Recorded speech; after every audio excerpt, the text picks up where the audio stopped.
Bienvenido al canal de YouTube de Acercate a la Vida. Esperamos que disfrutes de este mensaje y puedas compartirlo con quienes necesitan escucharlo.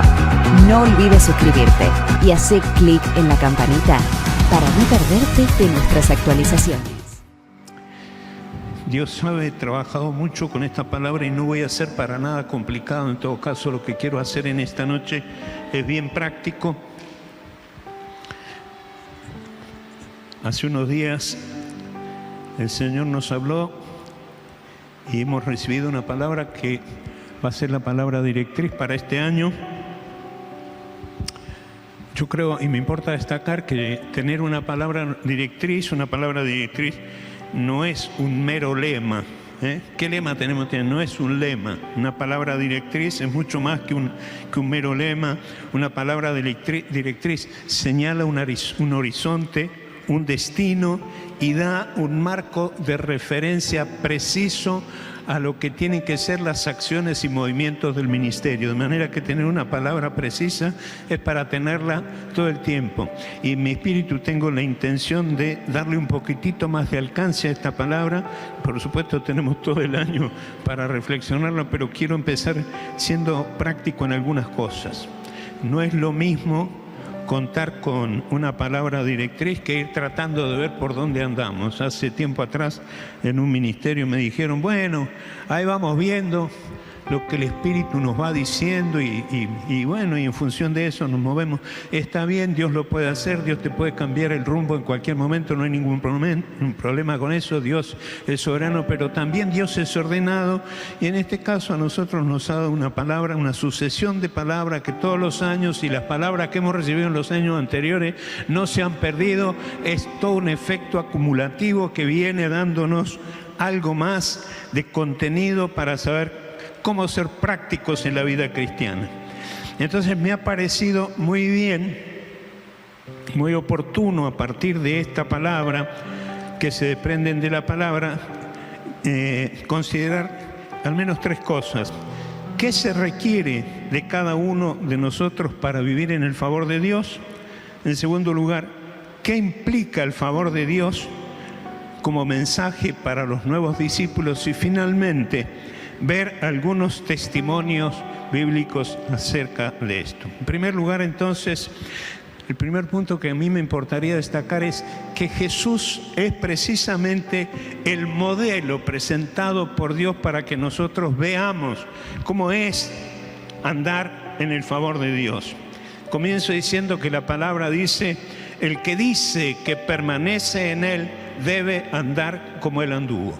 Voy a ser práctico, voy a ser sencillo, no voy a ser complicado. Esto lo puede entender. Por eso lo puede entender cualquiera. Por eso leo el texto como dice 1 de Juan capítulo 2 versículos 3 al 6. Y le voy a leer de la Nueva Traducción Viviente donde dice: podemos estar seguros de que conocemos a Dios si obedecemos sus mandamientos. Si alguno afirma yo conozco a Dios, pero no obedece los mandamientos de Dios, es un mentiroso, lo dice la Biblia, no lo digo yo, lo dice la Biblia, es un mentiroso y no vive en la verdad. Pero los que obedecen la palabra de Dios demuestran verdaderamente cuánto lo aman. Yo me quedaría con este texto esta noche dándole un poco más de alcance.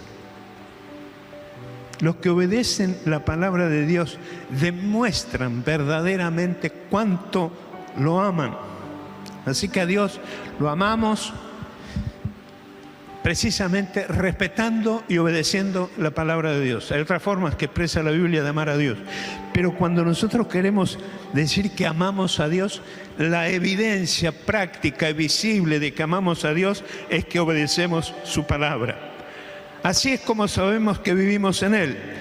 Dice el texto aquí, los que dicen que viven en Dios deben vivir como Jesús vivió. Ahí tenemos nuestro modelo de vida cristiana. La instrucción que se nos da entonces es vivir de esa manera. Dicho en otras palabras, no se puede pretender andar en el favor de Dios llevando una vida de hipocresía delante de Dios, diciendo que amamos a Dios y haciendo las cosas como a nosotros nos parece. La palabra de Dios es para hacer no solo enseñada, aprendida, repetida de memoria, sino y fundamentalmente para ser obedecida. ¿Cuánto dicen amén a eso? Así que si te podés ir con una enseñanza ya esta noche, hermano, que ya lo conocemos, no es la primera vez que se habla de eso, pero como para reafirmar esto al inicio del 2024, la primera enseñanza que nos podemos llevar en esta noche, si queremos dar muestras visibles y prácticas de que amamos a Dios, tenemos que obedecer la palabra. ¿Amén? Gracias por ese amén que salió por ahí.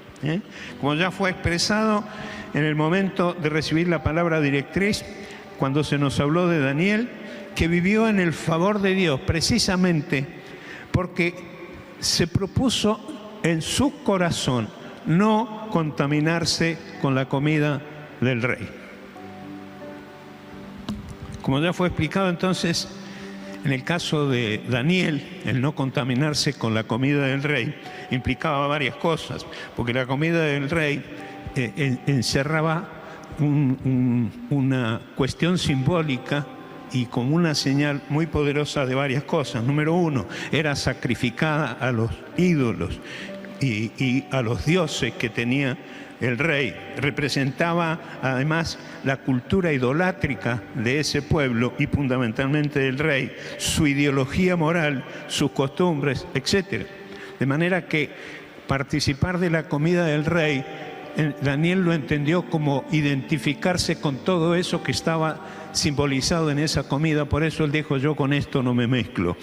¿Qué significa ahora no contaminarnos con la comida que se nos da a comer, que lleva contenido, y no lo que comemos todos los días, sino qué implicancias prácticas tiene como nosotros? ¿Con qué podemos identificar nosotros el no contaminarnos con lo que se vive fuera y en obediencia a la palabra de Dios, mostrando el amor que le tenemos a Dios, de manera práctica mostrar algo? Miren, yo quiero compartir un texto que lo estoy estudiando bastante porque estoy haciendo un trabajo para la Asociación Nacional de Pastores Bautistas, que quiero en ese trabajo poder expresar de una manera distinta lo que la palabra dice, no distorsionar la palabra, pero tratar de explicarlo en palabras más simples. Yo creo que Dios, así como nos dejó a Jesús como el modelo a seguir, si nosotros queremos entender cómo se vive la vida cristiana, Dios nos dejó un modelo para que nosotros entendamos en lo práctico qué significa vivir de acuerdo a la voluntad de Dios.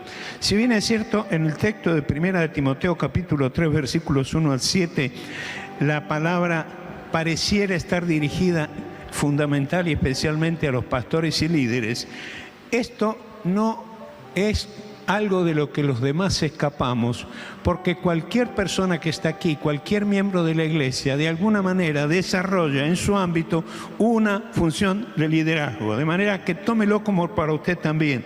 La palabra dice en la Nueva Traducción Viviente, la siguiente declaración es digna de confianza. Si alguno aspira a convertirse en líder de la iglesia, desea una posición honorable. Por esta razón, un líder de la iglesia debe ser un hombre que lleve una vida intachable, debe serle fiel a su esposa, debe tener control propio, vivir sabiamente y tener una buena reputación. Con agrado debe recibir visitas y huéspedes en su casa y también debe tener capacidad para enseñar. No debe emborracharse ni ser violento, debe ser amable, no debe buscar pleitos ni amar el dinero, debe dirigir bien su propia familia, que sus hijos lo respeten y lo obedezcan, pues si un hombre no puede dirigir a los de su casa, ¿cómo podrá cuidar la iglesia de Dios? Un líder de la iglesia no debe ser un nuevo creyente, porque podría volverse orgulloso y el diablo lo haría caer. Además, la gente que no es de la iglesia debe hablar bien de él para que no sea deshonrado y caiga en la trampa del diablo. Yo anoté, y lo voy a dar en modo de bosquejo para no demorarme demasiado, 16 aspectos que tiene que tener un cristiano, uno que anhela liderazgo, pero permítame hacer esto extensivo a cada hermano de la iglesia. 16 aspectos que menciona este texto por los cuales que tenemos que tener en cuenta nosotros. Lo digo a modo de bosquejo. Número 1, debe tener una vida intachable. Yo no necesito explicarle a los que están aquí qué significa una vida intachable. Pero si lo necesitan, quiero decirle, no debe encontrarse en esa persona tacha alguna. Es digno de confianza. Segundo, debe ser fiel a su esposa. En otra versión dice marido de una sola mujer. Debe ser fiel a su esposa. Me parece que tampoco tengo que explicarlo. Debe tener control de sus acciones, lo que llamamos dominio propio. Debe vivir sabiamente. Quinto, debe tener buena reputación. No necesito explicarlo. Debe tener un espíritu hospedador. Debe tener capacidad para enseñar. Y aquí hay algunos no. No debe emborracharse, no debe ser violento, no debe buscar pleitos, no debe amar el dinero. Y siguen los debe. Debe ser amable, debe dirigir bien a su familia, debe dirigir bien a sus hijos para que lo obedezcan, no debe ser un nuevo creyente y fundamentalmente que los de afuera hablen bien de él.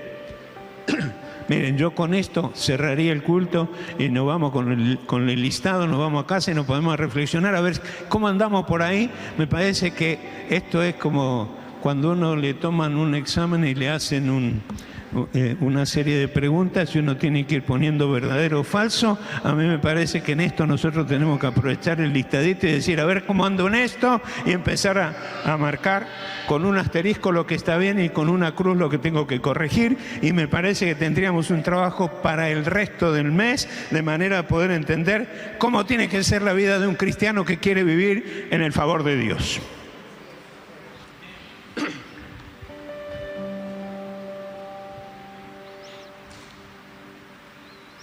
Estoy haciendo la pausa. ¿Saben qué es más fácil hablar y despierta más entusiasmo si no podemos hablar de que viene una nueva unción del Espíritu y que el Espíritu se va a manifestar? ¿No, Nancy? Es más fácil, es más tentador. Cuando a uno le llaman la atención sobre estas cosas que están en la Biblia y lo hacen reflexionar, no es tan atractivo, porque encima nos manda a trabajar. Yo leo esto y me tengo que poner a trabajar. ¿Ustedes se creen que, hermano, a mí me resultó gratis poder preparar esto? Lo di el otro día en un encuentro de líderes y compartí esto y me miraban algunos hermanos como diciendo, padre, pastor, ya está suficiente. Y iba por el número 4, por el número 5. De este modo, considerando esto que dice Pablo, yo quiero extinguir una mentira que se ha popularizado en el pueblo de Dios. Algunos ya me han escuchado decir esto. No soporto más cuando alguien recibe el comentario de una visita y le dice, la verdad que no quiero ir más a la iglesia porque he visto algunas cosas que no me gustan, a fulanito en tal cosa, al menganito en lo otro y qué sé yo. Y entonces la persona que lo está escuchando le dice, lo que pasa es que vos tenés que ir a la iglesia no por la gente, sino por Dios. Tenés que mirar a Dios, no tenés que mirar a la gente. Esto que digo es mi convicción. Esa expresión no nació en el cielo, esa expresión nació en el infierno. Porque si a mí me dicen, no vayas a la iglesia a mirar a la gente, mirar a Dios, encontrarlo a Dios, y yo literalmente, con una mente muy racional, le diría, ¿y dónde lo veo a Dios? ¿A dónde lo veo? Porque entrar a la iglesia no mire a las personas, mirado, decime dónde está. Yo sé dónde está, no estoy inventando, yo sé dónde está. Acabamos de participar de la Cena del Señor, que por supuesto tiene, hay que leer a Pablo en 1 Corintios 11. Pablo dice que si no podemos discernir el cuerpo, no participemos de la cena. ¿Sabe lo que Pablo está diciendo? Si alguien no se da cuenta que Dios está representado en la iglesia, no participe. Si la gente quiere ver a Dios y viene al templo a participar con nosotros, a Dios no lo va a descubrir en una canción ni en una imagen que ande dando vueltas. Es decir, a mí no me es extraño, y ojalá ocurra alguna vez que bajen ángeles y nos muestren su presencia y seamos acariciados por los ángeles de Dios y sea renovada la unción y volvamos a recibir señales. No tengo problema con eso, pero es lo normal. Si la gente tiene que ver a Dios cuando viene al templo, lo tiene que ver en la iglesia, en el pueblo de Dios, es decir, en cada uno de nosotros. Así que yo quiero extinguir esa mentira que dice que cuando vengas a la iglesia no mires a las personas, mira a Dios. No, cuando vengas a la iglesia tenés que decir a la gente, mira la iglesia y lo vas a descubrir a Dios. Claro, eso nos compromete a nosotros con esos 16 puntitos. Hace años, cuando yo era soltero todavía, no se pongan a sacar cuenta, yo trabajaba como seminarista en una iglesia en San Antonio de Padua. Y el pastor me había encomendado una tarea similar a la que hacen los hermanos que están en la puerta todos los domingos. Me dijo, quédate en la puerta a recibir la gente que se acerca. Un domingo, ya casi estaba terminando el culto y aparece una familia completa. Y me vienen a hablar. Y por supuesto, el saludo, bienvenido, que Dios los bendiga, no sé lo que les habré dicho. Y el hombre me dice, perdone que lo interrumpa. ¿Sabe por qué vinimos con mi esposa y mis hijos? Porque ustedes no nos han visto. Pero nosotros hace muchos domingos que venimos cuando termina la reunión y nos paramos enfrente y miramos de qué manera se saludan, cómo se aman, cómo se respetan. Y sabe que después de algunos domingos dijimos, si esta gente se comporta de esa manera, debe haber algo aquí, así que este domingo decidimos venir. Y no lo descubrieron a Dios por los aires. ¿Saben de dónde lo descubrieron? En la comunión de la gente.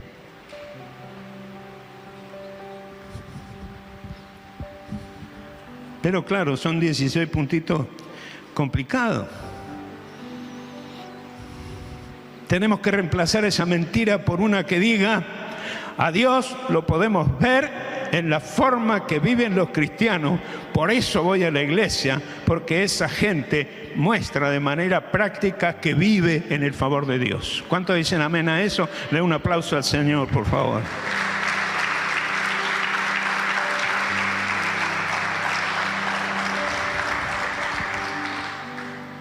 El segundo punto que quiero tocar en esta noche es Jesús, el favor de Dios para todos.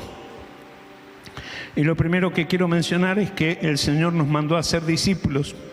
Hacer discípulos es precisamente guiar a la gente a encontrarse con el Señor Jesucristo, poner bajo su guía y dirección al recibirlo como el Señor de sus vidas y enseñarles de manera práctica para que vivan en el favor de Dios.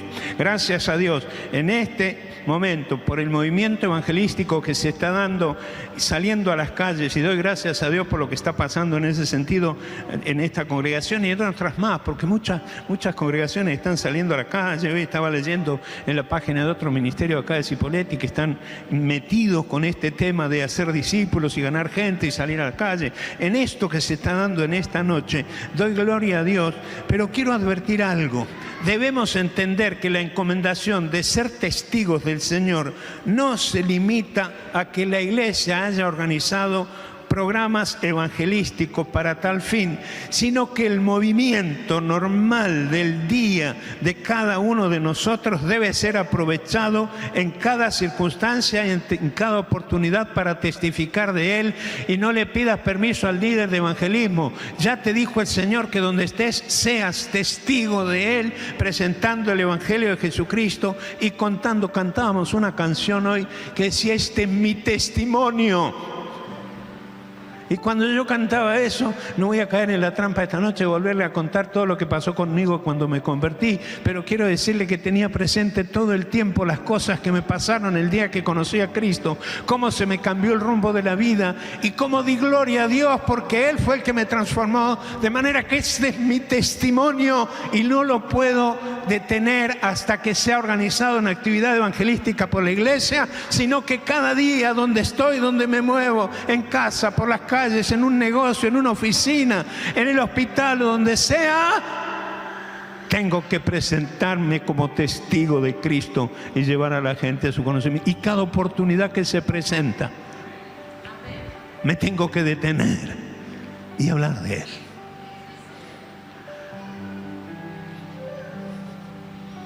Por eso, y sin forzar el texto, quiero mencionar el ejemplo que nos dejó Jesús en ese sentido.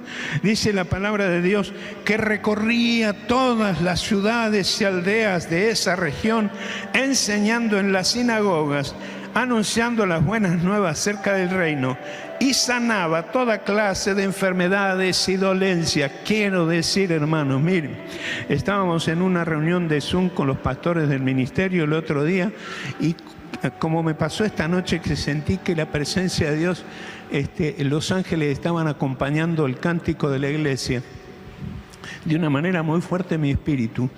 Estábamos terminando la oración y estábamos hablando de la palabra que íbamos a dar, de vivir en el favor de Dios. Y tuve un impacto profundo en el espíritu que me decía el Señor que este año, preste atención a esto, vendrá como un río caudaloso la cantidad de milagros extraordinarios y novedosos que Dios va a hacer a través de su pueblo. No van a ser los milagros conocidos, vienen milagros novedosos, es decir, que nunca se vieron, cosas extraordinarias, y no lo va a vivir el que tiene el don de evangelismo, no, esto lo va a vivir la iglesia que se dispone a vivir en el favor de Dios, verá milagros. Es más, yo creo que esta noche va a haber algún milagro acá.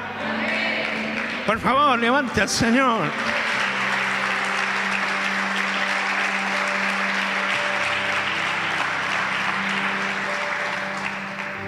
Estos días me lo confirmó un pastor, Gustavo Castillo, me mandó un saludo y me dijo: pastor, prepárese porque este año va a haber cosas, milagros extraordinarios de parte de Dios. Dije: amén.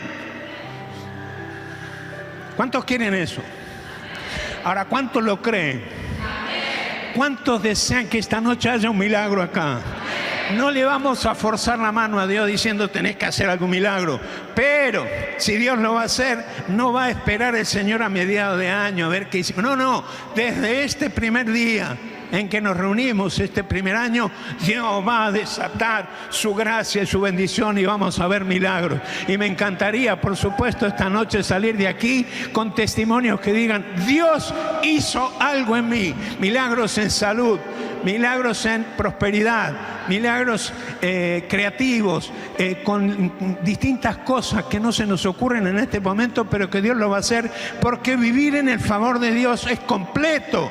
No es solo la salvación, es la salvación, es la sanidad, es la libertad, es la prosperidad, es todo lo que está contenido dentro de Dios. De manera, hermano, que quiero decirles: prepárese. Pero pastor, que entre los bautistas también hay milagros. Otra trampa más del diablo. Los bautistas no tienen el espíritu. Entonces, alguna vez me dijo una mujer en Coronel Pringles, yo andaba distribuyendo Biblias. Miren de las cosas que me estoy acordando. En Coronel Pringles fui a visitar una iglesia y me atendió la pastora. Y yo le dije: mire, pastora, vengo trayendo una encomendación de sociedades bíblicas porque pronto va a visitar esta ciudad. Y dice: ¿usted de dónde es?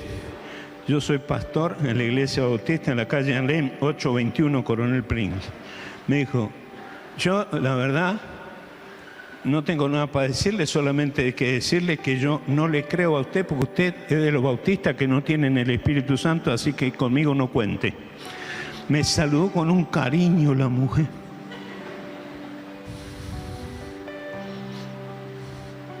Ahora, ¿sabe una cosa? año 69, fin del 69, recibí a Cristo y con Él la plenitud del Espíritu Santo de Dios. Y con Él los dones que Dios me dio. Y con Él la encomendación al ministerio. Y si alguno no lo sabía, yo no tengo problemas con los dones del Espíritu. Yo hablo lenguas, yo oro por los enfermos. La primera cosa que me pidió mi pastor que lo acompañara a hacer fue a echar fuera un demonio. Y yo lo escuchaba, era el pastor Paso, entramos a un hospital y empezamos a orar por un enfermo. Y atrás nuestro había una mujer que se burlaba, que se reía. Yo nunca había visto eso, para mí fue un impacto tremendo. Yo estaba ahí quietito al lado del pastor y yo lo único que hacía cuando él oraba, yo decía amén, amén. El pastor me dijo, cuando yo ore, vos decías amén. Yo decía amén. Pero de pronto estábamos ahí y esta mujer se burlaba y se reía y de golpe se dio vuelta a Paso y dijo, espíritu inmundo de burla y no sé qué otra cosa, ¡fuera! Y la mujer cayó planchada en el piso y yo dije, mamma mía, ¿quién? ¿Sabes cuándo lo aprendí? Cuando me convertí. Yo recibí el Espíritu Santo cuando recibí a Cristo, que tuve nuevas expresiones del Espíritu, no hay ninguna duda, pero tengo el Espíritu Santo. ¿Y usted? Entonces usted vive y puede vivir en el favor de Dios. Bendito sea el Señor.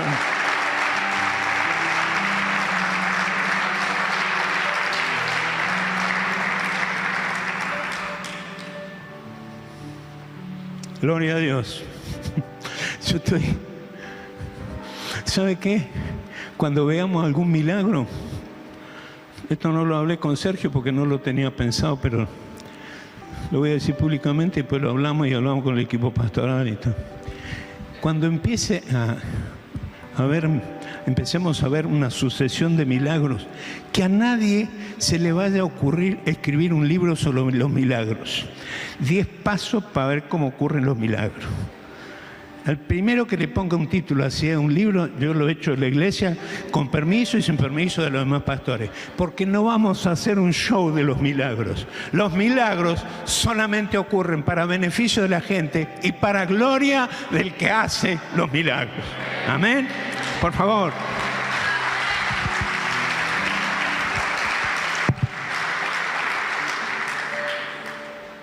Tuve que luchar conmigo mismo porque hasta yo mismo me inventé el título. Yo creía que yo le iba a escribir el libro. Bueno, lo importante es que van a hacer algo más habitual.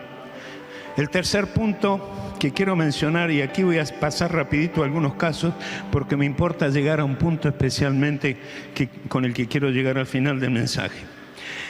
Jesús, la consumación del favor de Dios. Y aquí nosotros conocemos algunos ejemplos bíblicos, testimonios bíblicos, como por ejemplo, no voy a leer todo el texto, el del endemoniado Gadareno, un hombre que según dice la palabra de Dios andaba entre las tumbas, en los cementerios, se hacía daño a sí mismo, no lo podían sujetar, tenía una fuerza incontrolable, bla, bla. Y cuando se encuentra con Jesús, los demonios le dijeron a Jesús, ¿por qué nos atormentan? Déjanos tranquilos y mandanos a algún lugar. Hermano, todos conocen la historia de cómo el Señor echó el demonio o los demonios. Cuando Jesús le preguntó ¿cómo te llamas? Le dijo Legión porque somos muchos, y todos los demonios salieron y se metieron en un hato de cerdo, etcétera, etcétera, etcétera. Todo eso conocemos, pero lo que a mí me impresiona es que por ese encuentro del endemoniado con Jesús y la liberación que tiene, dice que la gente estaba toda asombrada. Entonces pronto una multitud se juntó alrededor de Jesús y todos vieron al hombre que había estado poseído por una legión de demonios. Escuche lo que dice ahora, esto me encanta, si usted lo entiende tiene que aplaudir esto. Se encontraba sentado allí completamente vestido y en su sano juicio. Porque esa es la transformación que hace Dios. Estaba el que antes no podían dominar, el que vivía entre los sepulcros, el que rompía las cadenas, etcétera, etcétera, con lo que lo querían dominar. Cuando se encontró con Jesús, tuvo un profundo encuentro con Jesús y lo encuentran ahora. Todos habían venido a ver qué había pasado con este hombre del que todos huían, pero ahora todos vinieron a ver y lo encuentran sentado, completamente vestido y en su sano juicio. Eso es un verdadero milagro de liberación. Eso es lo que nosotros tenemos que tener en cuenta, porque dice el texto, y esto es para testimonio de los que están afuera, y miran lo que dicen los cristianos. Por eso los cristianos tenemos que ser muy serios. No voy a hablar de eso en esta noche, pero quiero decir que la gente vino y cuando lo vieron en esa condición, todos tuvieron miedo. Todos tuvieron miedo, porque así como la presencia de Dios te impacta para salvación, cuando el obrar de Dios es poderoso y logra cosas como esta, los que no lo entienden en el Espíritu no pueden entender el favor, el amor, la justicia y la libertad que están encerrados en Dios, están encerrados en el favor de Dios. Bendito sea el Señor.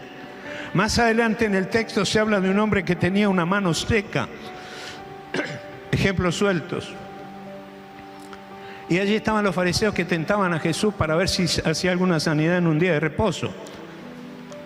Y más allá de las discusiones que Jesús tuvo con los religiosos de la época, advertencia y entre paréntesis, quiero decir que cuando empiecen a suceder cosas más extraordinarias que las que nosotros hemos visto, va a haber gente que nos va a cuestionar.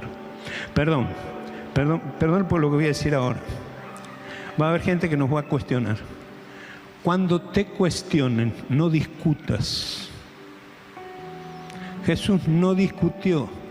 Lo que Jesús hizo cuando lo acusaron, les mostró la evidencia. Acá tienen. ¿Saben qué hizo?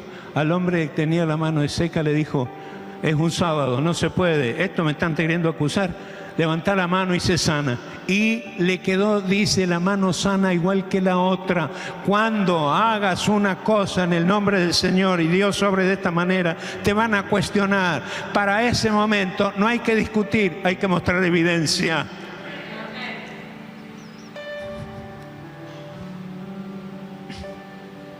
Allí estaba el otro hombre del que ya hemos hablado, el que estaba a la orilla del pozo porque estaba enfermo hacía 38 años. Y estaba allí y Jesús le dice: ¿querés ser sano? Y el hombre, en lugar de decir sí quiero ser sano, dice: no, pero no tengo nadie que me meta en el pozo.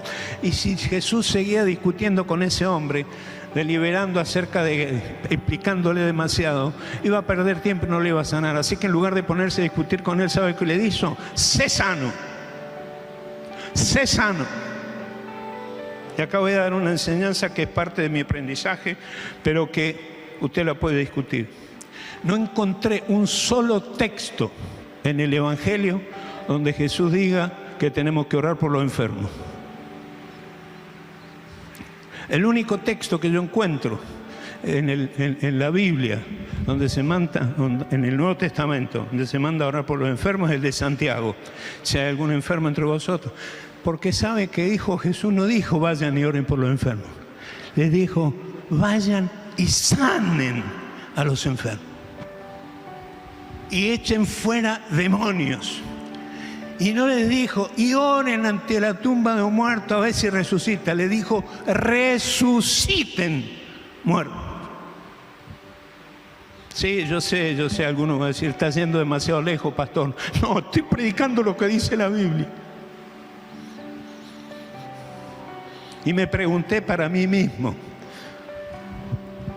¿no será que muchas veces no hemos visto milagros porque hemos acomodado lo que el Señor nos mandó a decir y le hemos dado un formato que no tiene nada que ver con lo que el Señor mandó? Yo no estoy diciendo que desde esta noche no oremos más por los enfermos.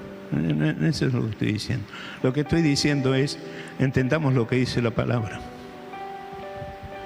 Jesús con este hombre dijo: No le dijo, acá están todos los que discuten lo que voy a hacer, vení, vamos a orar por vos a ver si se te sana la mano. Sencillamente le dijo, levántate, extiende tu mano. Y al instante fue sano. Y la mano le quedó restaurada igual que la otra. Voy al último punto, hermanos, que quiero mencionar. Y aquí me voy a poner medio profético. Yo no soy profeta, pero quiero hacer algunas declaraciones para este año.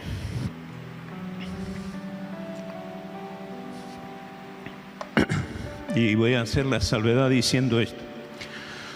Yo hace mucho tiempo que en algunos ámbitos no hablo de política.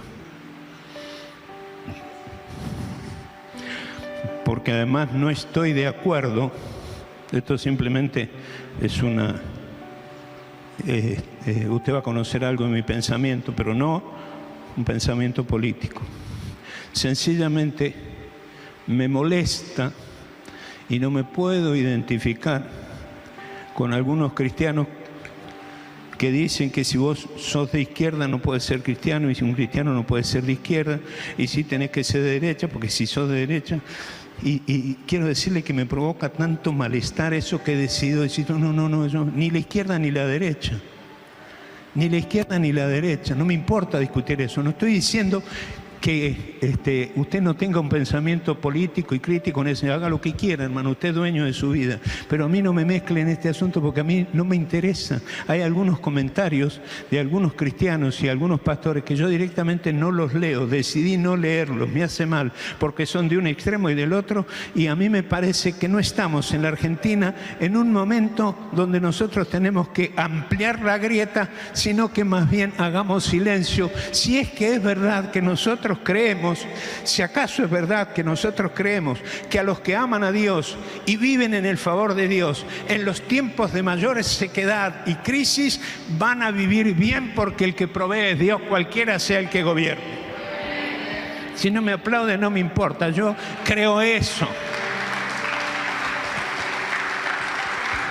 Y usted tenga la libertad de creer lo que quiere, hermano. Estoy simplemente abriendo mi corazón. Por eso hice este comentario para lo que viene ahora. Estos días estábamos reunidos con la Asociación Nacional de Pastores en una reunión de Zoom. Y el pastor Marcelo de Emilio largó algo que a mí me dejó pensando e investigando mucho tiempo. Voy a leer el texto. Dice... Primera de Reyes, capítulo 17, versículos 1 al 6. Ahora bien, Elías, quien era de Tisbé en Galad, le dijo al rey Acab: tan cierto como que el Señor vive, el Dios de Israel, a quien sirvo, no habrá rocío ni lluvia durante los próximos años hasta que yo dé la orden. No le dijo hasta que oremos y peamos, no, hasta que yo dé la orden. ¿Por qué dijo eso Elías? Porque el Señor le había mandado a Elías, y Elías tenía una palabra directriz en ese sentido, que decía: cuando digas que no va a llover, no va a llover, y el día que yo te diga decir que va a llover, va a llover. Después el Señor le dijo a Elías: vete al oriente y escóndete junto al arroyo de Querit, cerca de la desembocadura en el río Jordán.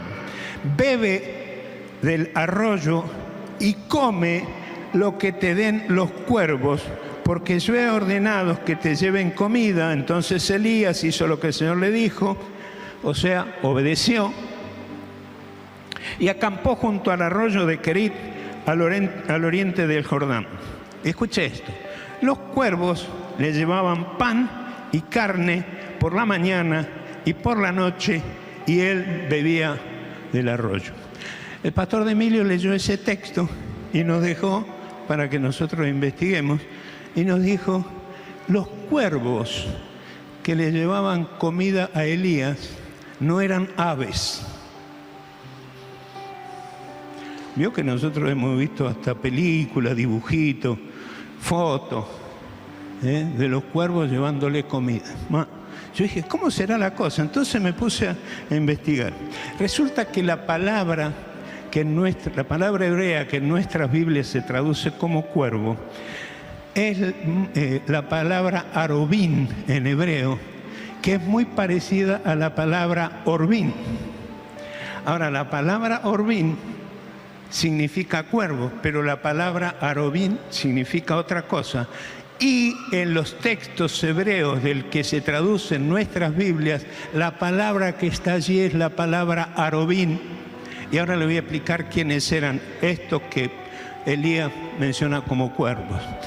Se trata de mercaderes árabes y madianitas que eran descendientes de Abraham, de la relación de Abraham con Cetura, esta segunda mujer que tuvo, que luego se mezclaron con los árabes y ellos tenían como actividad recorrer las aldeas, las zonas, la región, vendiendo oro, plata, ropa. Por eso yo entendí lo que le decíamos turcos en Mendoza, que venían vendiendo la ropa por medio de los viñedos. Dije, de acá les viene, lógico.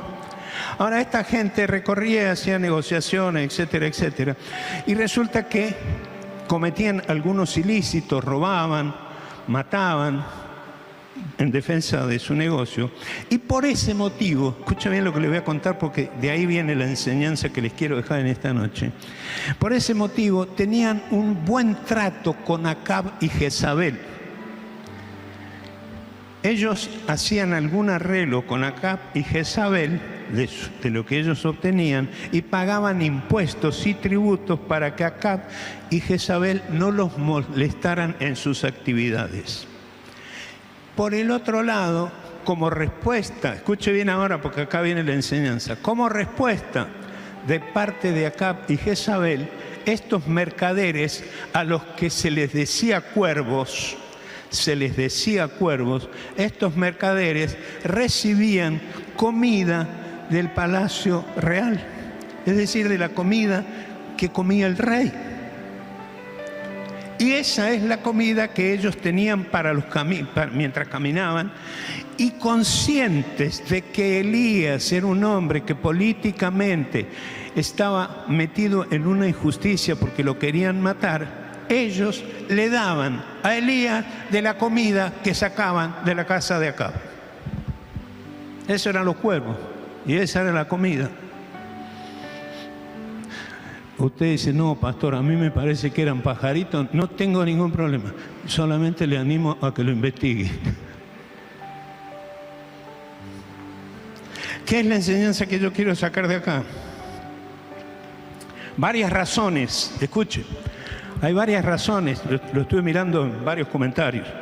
Hay varias razones para entender que quienes alimentaban a Elías no eran aves, sino estos conocidos mercaderes hebreos y árabes y madianitas. Número uno, era imposible que tanto desde el punto de vista biológico como desde la perspectiva bíblica, el padre le enviara a alimentar al profeta con un animal que era considerado inmundo.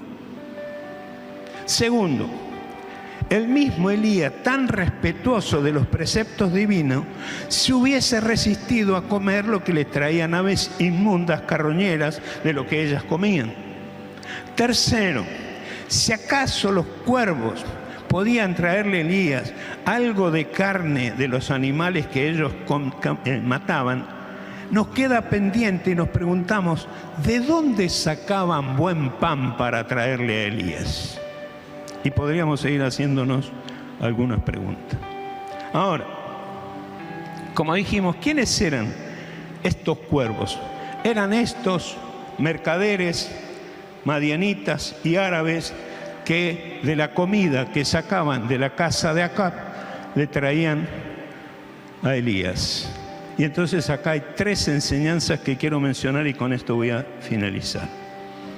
Número uno. En los tiempos de mayor sequedad y desierto de tu vida, así como el Señor envió mercaderes que alimentaran a Elías con la comida. Por favor, esto lo estoy dando de manera como una instrucción y como una palabra para que usted la reciba y la aplique a su vida. por favor, no se me duerma, no la deje pasar, la voy a volver a leer. En los tiempos de mayor sequedad y desiertos de tu vida, así como el Señor envió mercaderes que alimentaran a Elías con la comida que se servía en la mesa del rey, Dios te sostendrá enviando ángeles que lleven a tu casa y llenen tu casa con abundancia de los recursos que nunca pensaste ni esperaste que recibirías, y te irá bien. Algunos entendieron. En tiempos de escasez, en tiempos de desierto, Elías comió los manjares de la mesa del rey. Estamos en Argentina en un tiempo complicado. Si miramos la realidad nos asustamos. Todo el mundo anda yendo a las estaciones de servicio porque subió la nafta. Mañana vuelven a cargar y mañana vuelve a subir, etcétera, etcétera. En tiempos de desierto, en tiempos de desconciertos, Dios enviará ángeles que llenen tu casa con abundancia de los recursos que nunca pensaste ni esperaste que recibirías, y te irá bien.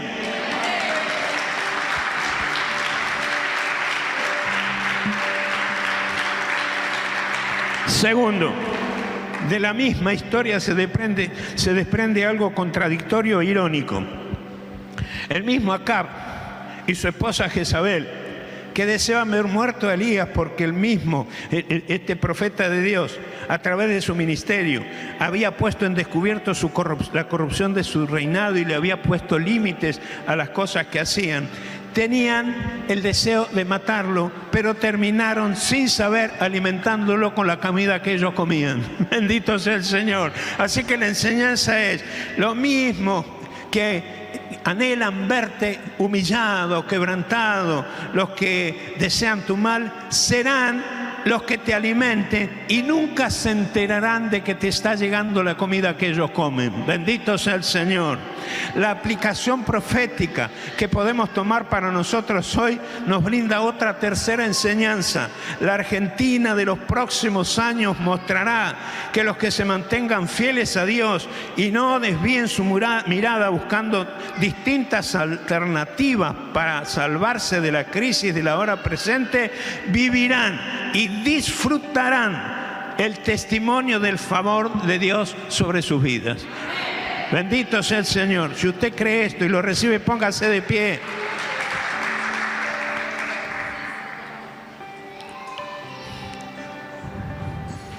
La Argentina presente, la Argentina de todos los días, la Argentina, este país tan bondadoso y rico que Dios nos ha dado.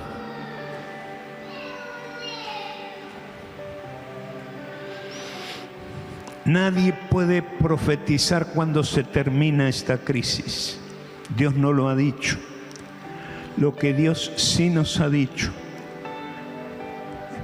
es que no debemos poner nuestra mirada en otras alternativas que traten de sacarnos de la crisis y salvarnos del momento difícil que se vive, porque de lo contrario no prediquemos nunca más, porque aquel que ha dicho: no te apartes ni a diestra ni a siniestra de lo que yo te mando hoy y serás prosperado. El mismo que ha dicho: yo estoy con ustedes todos los días hasta el fin del mundo. El mismo que dijo que Dios es nuestro amparo y fortaleza, nuestro pronto auxilio en las crisis y tribulaciones. El mismo que nos ha dejado: Jehová es mi pastor, nada me faltará. El mismo que dijo, que le inspiró a David a decir: joven fui y he envejecido y no he visto justo desamparado ni su descendencia que mendigue pan. Ese es el mismo que dice hoy que aquellos que viven en el favor de Dios y no desvíen su mirada para buscar otras alternativas para salvarse, vivirán en el favor de Dios y les irá bien y nunca faltará alimento en tu casa. Bendito sea el Señor.